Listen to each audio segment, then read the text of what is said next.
கர்த்தருக்கு ஸ்தோத்திரம். ரோமர் 12:14 சொல்லுகிறது, உங்களை துன்பப்படுத்துவர்களை ஆசீர்வதியுங்கள் என்று சொல்லி.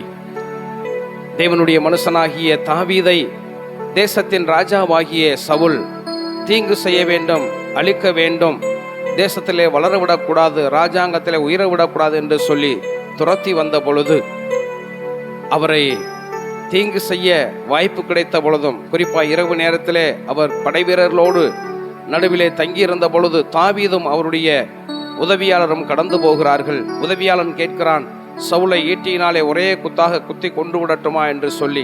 வேண்டாம், கர்த்தர் அபிஷேகம் பண்ணின ராஜாவை ஏற்படுத்தின இந்த மனுஷனை கர்த்தர் பார்த்து கொள்ளட்டும், நாம் தீமை செய்ய வேண்டாம் என்று சொல்லி விட்டுவிடச் சொல்லுகிறார்.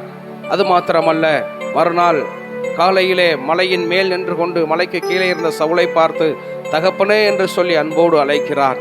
இதை பார்த்த தேவனாகிய கர்த்தர்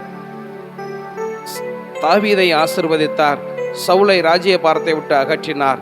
ஆகவே நம்மையும் துன்பப்படுத்துகிறவர்களை நாம் துன்பப்படுத்தாமல், சபிக்கிறவர்களை திரும்ப சபிக்காமல் நாம் ஆசீர்வதிப்போம், அவர்களுக்காக ஜெபிப்போம். கர்த்தர் நம்மை ஆசீர்வதிப்பார். God bless you.